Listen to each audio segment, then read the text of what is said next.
সন্তান জন্ম নিয়েছিলাম, আমার আব্বা আমার ডান কাঁধে আজান দিছে, বাম কাঁধে একামত দিছে। 7 বছর খাতনা দিছে কোরআন দিয়ে, আজান দিছে, একামত দিছে কোরআন দিয়ে, নামাজ পড়ি কোরআন দিয়ে, রোজা করি কোরআন দিয়ে, তারাবি পড়ি কোরআন দিয়ে, কুরবানি করি কোরআন দিয়ে, হজ করি কোরআন দিয়া, এরপরে জানাজা করি কোরআন দিয়া। কথা ঠিক কিনা?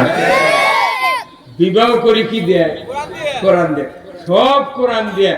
দেশটা যদি কোরআন দেয় তাহলে তোর ক্ষতি কি?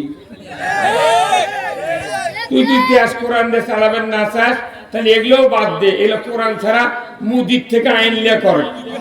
হ্যাঁ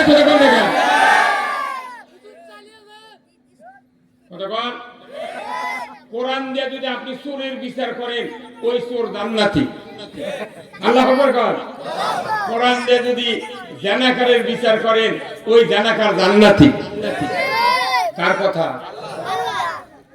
তাহলে আমরা কোরআন দিয়ে সব করলাম, বারে খালি আমরা সরে দিয়ে দেশটা কোরআন দিয়ে চালান, এতে কি গুনাহ হবে? এটাই গোনা বোঝার কারণে জাতির ভাগ্যের কোনো পরিবর্তন হচ্ছে না।